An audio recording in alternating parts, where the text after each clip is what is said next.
Viidiyoo kana dhaggeeffachuu yoo dhiistan dhaggeeffachuuf daqiiqaan isinitti dheerachuu danda'a. Laayikii bichaa godha bira darba. Laayikii bichaa godha bira darba. Viidiyoo yoo dhaggeeffattan yoo daqiiqaan isinitti dheerate laayikii bichaa tuqaa bira darba. Laayikii bichaatiin mucaa kana gargaara. Qarshii keessaniin gargaara.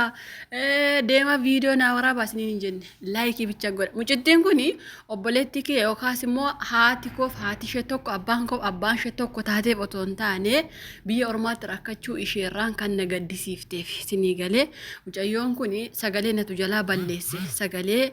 mana kiimii keessaa yeroo viidiyoo waraaban waca adda addaa jira waan ta'eef jalaan balleesse baay'een keessan tiktook irratti argitee ta'uu mala mucayyoon kun manuma kiimii keessa ciisuu jirti namoota gurguddaa biraan geessisa.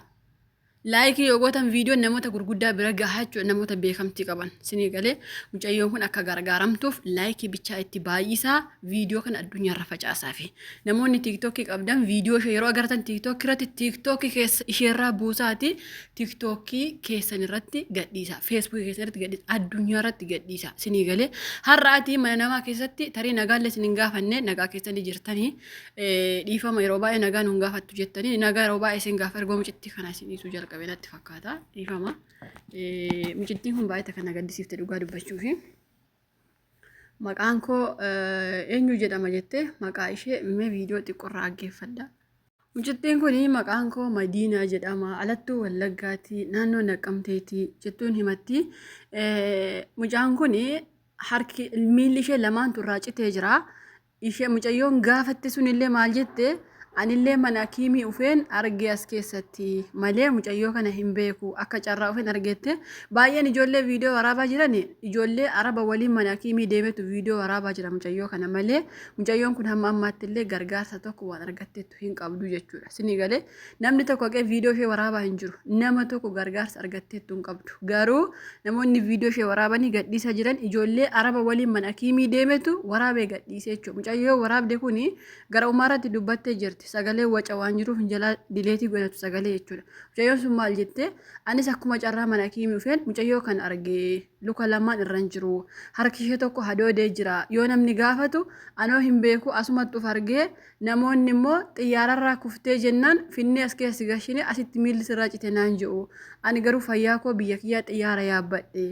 maal akkan ta'e yeroo akkama kanarraa cite hin beeku garuu kan hin biyyaa bahe sooma keessaa jettee himachuu jirti xiqqoo sammuu ishee namni tokko beeki gaafa miilla kee miti qaama kee keessa waa namarraa cite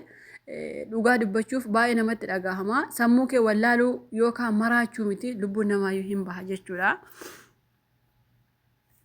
Mucayyoon kun kan isheen sin kadhachaa jirtu gara maatii kiyyaa nagashaadha. Baay'een keessa warri beekamtii qabdan illee abbaa manaa sodaannaa. Abbaa manaa sodaanneetu kan akkas viidiyoo irraa hojjechuu dinne waraqaan biyyaa nuuf bahee haa ufu kajiyanis baay'ee isaaniitu jiru abbaa manaa sodaannaa osoo hin taane maatii bira viidiyoon gahee jira jedhanii akka jedhanitti obboleessi fa'aa argee jira jechuu jiranii obboleessi yookaan maatiin osoo arganii homaa rakkoo miti waa'ee abbaa manaa achumatti irraa dhiisa. Baay'een keessan kan abbaan manaa ishee jibbe nuti maal goona kan abbaa manaa ishee akkas jedhe abbaan manaa ishee naafa hojjettu jee gara biyya arabaa ergate mucayyoon gaafa miila irraa cittu immoo zim jedhee maatiitti himuu dhiisee jechuudha. Kanuma furmaanni jiru. Dhugaa rabbi garuu osoo nama takka yookaan immoo qarshii irraa abdee yookaan lubbuu nama sanaa abdee gara meeqatti iyyuu nama sana abde jechuudha. Maatii kee osoo ta'e osoo maatii mucayyoo kanaa ta'e yoo nama maraatani dhugaa rabbi haga abbaan manaa ishee dhagahe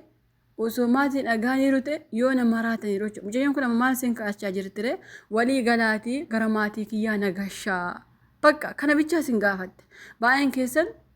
sagalee ishee dhageessatti ta'uu mala gara biyya kiyyaa nagashaa maatii kiyyatti nagashaa miila koo lamaan biyya kana gahee ofirraa abee maaliif akka ofirraa abee immoo haga ammaatti iyyuu hin beeku jette ani gaafan biyya kooti dhufe nagaa kooti mucaan kun amma xiyyaaruma yaabuu ishee beekti iyyuu malee xiyyaararraa bu'uu ishee beekti malee mana eenyu akka seente uummanni akkanumaa waan nama kijibaa odeessa. Miila kanatti irraa citee miilli kanatti irraa citee namni qabatamaan beeku hin jiru maaliif mucaa kana namni beeku hin jiru kaa mucaa kana namni ishee arge hin jiru miiluma bichaa irraa citu namni mana kiimitti arge isheen immoo yoo namni gaaffii gaafatu maal jetti beektanii viidiyoo bakka tokkotti fa'a abbaa manaa kootu as na fidee deemee bakka itti jettu fa'a qabdi Baay'een keessan kan agartanii abbaan manaa ishee akkamittiin biyya arabaa ishee fidee biraa deebi'e kan akkas joofaa jira. Mucaan sammuu ishee hin beektu bakka dhiisa. Gaafa sammuu ishee hin beektu isiniin jedhu maraatuu miti mucaa fayyaa isheeti. Garuu maal takka ishee dha'ee miila ishee irraa kutaa gammaatti waan takka waan beektu hin qabdu. Waan beektu takka hin qabdu. Sooma keessa biyyaa bahuu ishee bichaa beekti. Soomanni har'a ji'a sadii oli. Sii galee miilli ishee fayyeera roon isiniin jedhu yeroo baay'een keessan miila ishee nutti agarsiisti kattaniif yuutuubii waan ta'u wantiin madaatu hin ta'u malee isin agarsiisa tiiktook irratti deemaa laala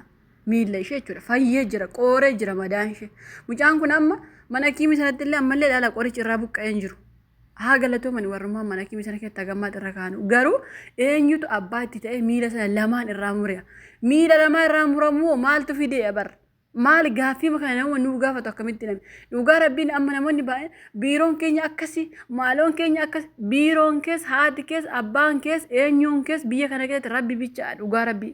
osoo biiroo gaarii qabaatti yoo mucaan kun achi hin jirtu bar biirootu walii galee miila irraa kute miila lamaan kana bakka jettanii iftan akkuma yeroo booneen duutee takka girrittanii dhugaa baafna maal jettan amma calliftan mucaan dagatamte kafayyaan lakkumatti dagachuu jirtu bar dhugaa rabbii ijoolleen biyya arabaa sagalee walii ta'a mucaa kana baasa. Qarshii yoo ta'e haga maal yoo ta'e walitti buufatamee galti mucaan kun. Birrii meeqa maan gaafan? Miiliyoona meeqa maan gaafan? Ijoolleen biyya arabaa jirtan gadheefuu birrii biyyatti guuraa ooltan. Abbaan fee umurii isaa yeroo isaatti dabarsee yeroo isaatti bashannanee har'a mana ijaarrachuu yeroo dadhabu birrii argitanii fi mana itti ijaaraa jirtan. Dhugaa rabbi amma namoota tokko tokko biyya keessa deemanii jaarsa kana ilaala jaartii kana ilaala rakkatanii akkasii yeroo umurii isaaniitti maan ijaarratii mana gaarii. Sii galee har'a garuu ijoollee biyya arabaa jirtu warra akkasitti mana ijaaru warra akkasitti ijaaruu isi dadhabaa akkasiifaa kaasi hiriyaa kee ka hojjetachuuf biyyaa baate mucayyoo kanaaf osoo haga qabu kenne nama dhugaa rabbisni jira maaliif beekta waa yoona kana horii gurgurtee mana gurgurtee hanqabdu gurgurtee qaansiraa keessaan baay'etteetu biyya arabaa ufte immoo miila kee abu'achuu ilaali so yoo ta'u miila tokko ta'e nama ni bubar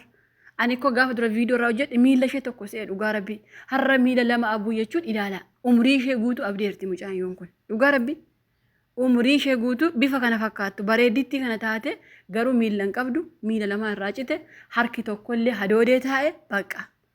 amma isheen faayidaa addunyaa kanarratti jiraachuun ishee shintibeetee quuf harka namaa laalti nyaachuuf harka namaa laalti teessee quuf harka namaa laalti jechuudha carraan ishee biyya arabaa kana taateefi sii galee akkuma kee paaspoortii baafachuuf migireeshinii sa'aatii meeqa qabattee daldalaa waggaa meeqa gabbartee biyya arabaa kana of jijjiiratte garuu akka anaaf siif milkaa'e biyya arabaa kun isheef hin milkoofne maali warri isinii milkaa'e immoo yoo gargaartan isini maali rabbiin isin rabbii ol taatanii kan rabbi isin milkeessee mucayyoo kanaaf immoo sagalee ta'uu abdee isheen kan milkaa'uu abdee maaliif maa yoo sagalee taataniif ka tiiktook irra sirbaa fagaara banaa ol ta'ee maa yoo mucitti kanaaf sagalee taatan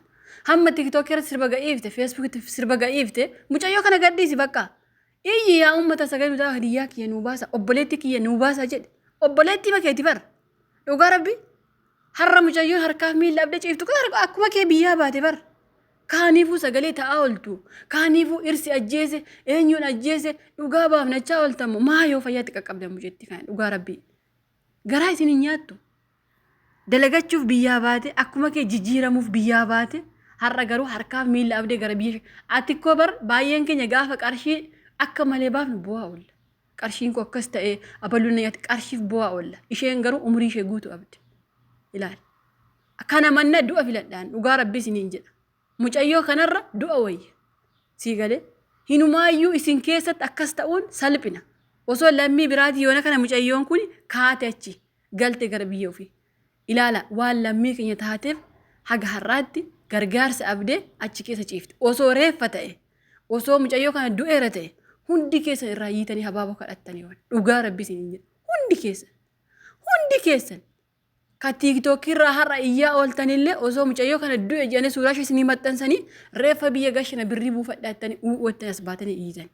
maa yoo fayyaa isheetti as baatanii iyyitaniifi maatii biyyaati akkas mucayyoo kana namni beeku hin jiru naannoo naqqamteeti baay'een keessan koomentii jalatti mucayyoo kana nam beekaa naqqamte eessa erga beektanii maatiitti maa bakka maatii isheetti maa koomentii jalatti illee nama meeqa argeeti mucayyoo kana nam beeka lubbu maal taate lubbu miila irraa cite maatii isheetti maa bakka sii galee Mucayyoon kun maal taate naannoo kooti maalii kooti hin jedhina miila irraa cite miila lamaantu saawudii keessatti irraa cite maatiitti hima maatiin biyyaatii biiroorraa waraqaa yoo baafatan mana kiimasiitii namni sagalee ta'uufi danda'a jedhamtaniimi lubbuu maal taate tani viidiyoo deebitanii akka otoo viidiyoo dhaggeeffatin lubbuu maal taate mucittiin naannoo kooti lubbuu maal taate biyya kiyya lubbuu maal taate miila lamaantu irraa cite harka ishee tokko hadoode baqa afaan oromoo dhageessanii dhugaa rabbi yoo isin akkam singoon dhageessanii jedhanii bara. Keessaafuu warri naannoo kiyya mucaan kun jettan maa caljiltanii teessan ergi naannoo keessan ta'e deema maatii shettima waraqaa baasaa fi biiroorra yoo waraqaan bahe malee mubaarak musammaallee sagalee ta'uu hin danda'u yaageessanittu maakiin illee waraqaan ragaa qabeessi biyyarraa nuufuu qaba jedhan bakka yoo akkas ta'e namni mana kiimsatti siquu siniin jedhanii mire warri maatii ishee beekna jettanii deemaa mucaatti maatiitti agarsiisa mucaan keessan akkasii deemaa biiroorra waraqaa nuu baasaa jedha. Amma maatii birrii fidaa maalii isaa hin jedhanitti waraqaa bichaa haa ergani bakka birrii yoo ta'e oromoo walitti buufatee gasha sinii galee kana bichaa nu gargaara rabbii jedhaati.